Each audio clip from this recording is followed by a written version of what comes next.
Hello my dears, and welcome back to my corner of the internet. I'm Shannon, and tonight I've got another book talk video to share with you guys. And tonight we are talking about The Cruel Prince by Holly Black.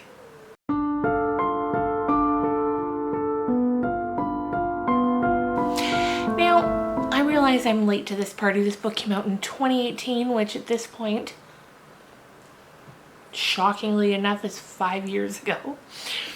And it's not a genre I would typically dip a toe into, but for the past few videos I've been asking you guys for your villains to lovers recommendations, and I got this recommendation from my friend here on YouTube, Brittany. Thanks, Brittany. And as soon as she recommended it, I was like, done. I'm gonna go pick it up and read it, and that's exactly what I did. So there's a lot to talk about with this book. First of all, it's a villains to lovers story, definitely. It's also fantasy, which I don't read fantasy novels. No real reason, it's never called to me. This one I would say is a political fantasy. It's definitely a lot of politics in here. Different families, different people vying for a spot on the throne. And then of course there's also the villains to lovers thrown in. So let's get into it. First of all, I'll give you sort of a brief synopsis, and then we'll get into the spoilers. So if you've read it and you want to talk about it, definitely stay tuned for the spoilers, and we can talk about it in the comments down below. I would love that.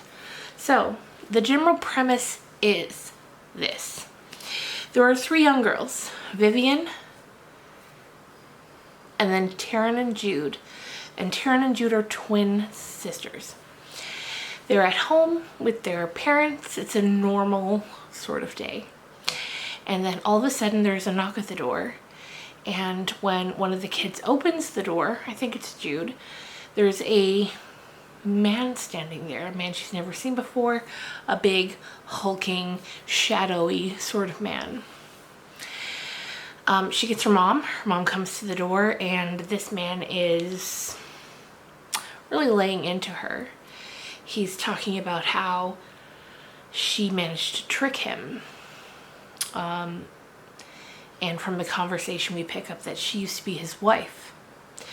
Now, these girls, they have a mom and a dad in this house. But, like I said, this man's here. He's like, you're my wife. You were pregnant with my child. You managed to fool me into thinking you were dead. You ran away. You thought I wouldn't find you, but I did. And so we learned that when these girls' moms was with this man, she was pregnant with the eldest daughter, Vivian. And they're currently in the mortal world, but this man has come from the fairy realm. And that's where he had been wed to their mom, and where he had gotten her pregnant with the eldest daughter. And he's like, listen, I found out what's going on. I know you're alive. I know my daughter's alive, and I've come to take you back. And immediately their dad, who is outside, like sort of in the garden, he sees what's going on, and he starts heading towards the house with an axe. And he swings it and misses, which is unfortunate for him. And then this big man kills him, and then eventually he kills their mother as well. And these three girls are here watching it all unfold, even though their mom had been like, leave, go upstairs, go to your rooms. They had been sort of frozen in fear. So from there, now that their parents are deceased, he tells Vivian, the oldest, that she is going to come back with him. And he has a moment where he's like, well, I can't leave these two other kids. They're the siblings of my daughter. I'm going to take them with me as well and raise them as though they were my own. So he takes all three of them to the fairy realm, which, as it's described, is kind of hidden behind and underneath the mortal world. So then we skip ahead like 10 years, and the eldest Vivian, like his rightful daughter, she's not having it. She's constantly going back and forth between the mortal realm and the fairy realm, and she's just not interested in any of it. The younger two, since they were so young when they were taken, like 6 or 7, they're just kind of trying to fit in. They're like, we might as well make the best of it. We're here. We're not going to be leaving. We might as well try to fit in. So it's hard to give like a brief synopsis. I've already told you way too much, but this all happens right at the very beginning. So from there it becomes this sort of story of, so their dad, he's like a higher up in the court, in the king's court, and that gives them protection even though they're mortals, because normally mortals that come to this realm, they're servants, they're glamored, they're I guess glamored is the best way. They're hypnotized by the fairies and due to the fruits and that they eat, and then they do whatever they're told in sort of a zombie-like state. So from there we get to know the members of the court, and one prince in particular, the cruel one, and his name is Cardan, and he immediately becomes an absolute nuisance, a menace, a pain in the ass to who has now become our main character, Jude. She's one of the twins. And yeah, that's the brief synopsis. Like I said, it's a villains to lover story, and it's a villains to lover story in the true sense of the word. Like, the title is correct. The Cruel Prince. He is a cruel prince. I find sometimes stories tend to like, oh, they're just misunderstood, but they're good deep down. I feel like in this one, that's not the case, and that's exactly what I had wanted. I don't want someone who's just misunderstood or good deep down. I wanted a true villains to lovers story. So that's the basic run through. Now let's get into some of the spoilers. So get out of here if you don't want to hear the spoilers. And I'll see you in the next one. So from there we get a bunch of scenes with Jude and Taryn trying to fit in with these other kids. But like Cardan, who I believe is the youngest prince, there's like a bunch of siblings that he has. He's just a menace. He's a menace, and his friends are even worse. There's Valerian, there's Nicasia. I don't know if I'm saying that right. There's Locke, who tends to be not as bad as the others, or so you think at first. But it turns out, like, what Locke ends up doing to Jude is just awful.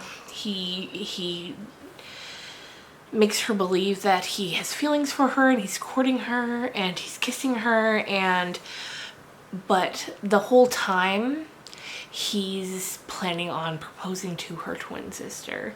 So it's like just this kind of mess that he wants to be a part of because he gets off on it.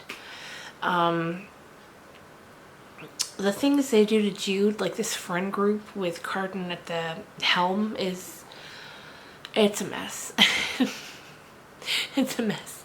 They take her, they don't take her, but like at the school, the lectures, they take the necklace that she wears around her neck to protect her from the fairies, from being able to glamour her. They take it and they make her do all kinds of things. Valerian is especially brutal to her. He's constantly trying to kill her, for lack of a better word. The thing about fantasy novels is, like, normally I'm reading like thrillers or horror, and the violence is also subtle in those kind of books for the most part. But in fantasy, like, it's just out there. And I enjoyed that a lot, actually. There's not a lot of like, oh, what's gonna happen? Or like, not what's gonna happen, but like, how, like, I just like the way the characters are more outward with their sort of the ways that they are manipulating people and the violence they're bringing on people. I thought it was a lot of fun. Anyway, so we learned that Cardan's brother, Dane, I think his name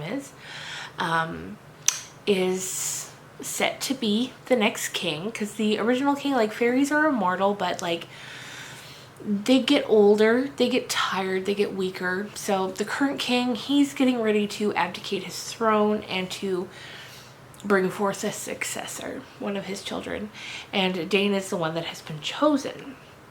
Now, Dane's not the oldest, he's just the most suitable to it, or so we think. The eldest, his name is Baelkin, and he is not having it. Dane recruits Jude to be a spy for him, because the thing about fairies is they can't lie, and so they're very intrigued by mortals who can, and they think she'd be a great spy. She can kind of blend in because nobody gives a hoot about mortals in the fairy realm, and she can lie and she could be a good spy. So she's working for Nain, and then as she finds out Baelkin, he's not feeling it. He's upset that he's not the one that has been chosen. Then as the coronation draws nearer for Dane, she's doing more spying, and Dane has given her the protection of not being able to be glamored by the other fairies, but she is under his control. Like, anything he tells her to do, she has to do it.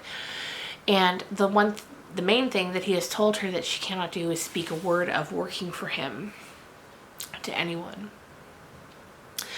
So as his coronation draws nearer, her and her family are getting ready to go, because like I said, her dad, Madoc, he's, in service of the royal family, and he's getting ready to be, the right hand to Dane when he becomes king. The coronation comes, and you guys, it is a bloodbath. It's a bloodbath. Baelkin kills almost his entire family. He kills, like, either him directly or his people under his order. They kill Dane. They kill the father. They kill the sister Elwyn. They kill so many people. It's a bloodbath. And then from there, it's kind of like, what's going to happen? So Cardan managed the shitty prince, or sorry, the girl prince. He manages to get away unscathed. Jude tracks him down. She brings him to the Shadow Court, which is the other spies that she was working with. Ties him to a chair. She's trying to figure out what to do. And it's this whole thing. At one point she kisses him, because she's starting to feel this really intense chemistry between the two of them. And she finds out, she's trying to figure out from him why he hates her so much. And he's like, well, here you are with this dad that's not even your actual father, who is taking you into his home and has loved you just the same, and my actual biological father and my actual biological siblings don't love me like that. So, we find out he was jealous, and that's kind of what drove him to torment her, to be a first grade nuisance. During this time, she finds out that her brother, not blood brother, but the son that her father has with his new wife, he's 7 years old, his name is Oak, and he's actually not her father's son, but the heir, the would-be heir of the whole fairy kingdom. And so she decides that, she's like, if Cardan could crown Oak, then he could be the true king. But she's like, this is a child. So what we're going to do is we're going to get Vivian, the eldest sister, who has wanted nothing more this entire time than to go back to the mortal realm. We're going to get her to take Oak with her.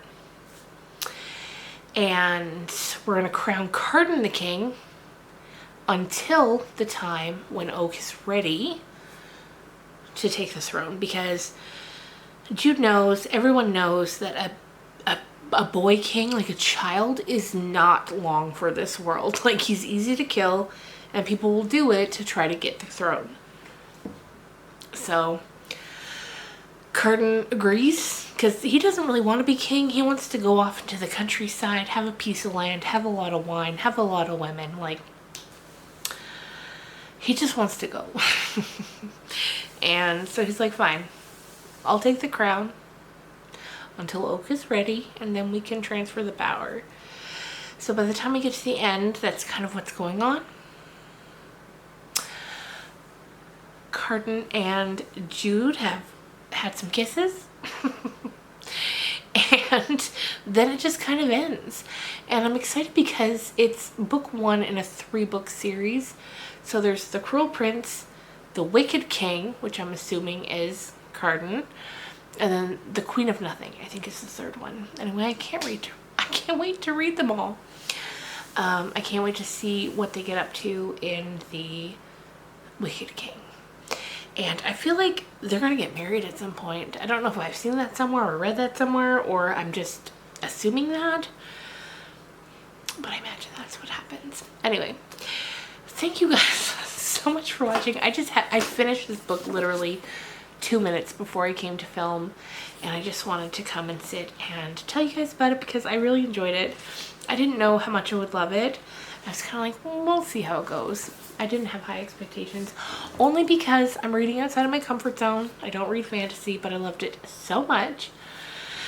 And let me tell you, in the meantime, if you want to give me any more villains to lovers recommendations, because at first I was like, oh, I love enemies to lovers, but I want to take it a step further. Enemies, that's one thing. Enemies is like modern times.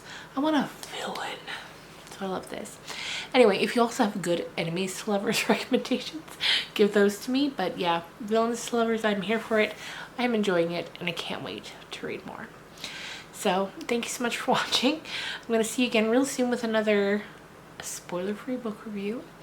And it's one I'm really excited to share with you guys. So I hope you have a great weekend, and I will see you soon. Bye.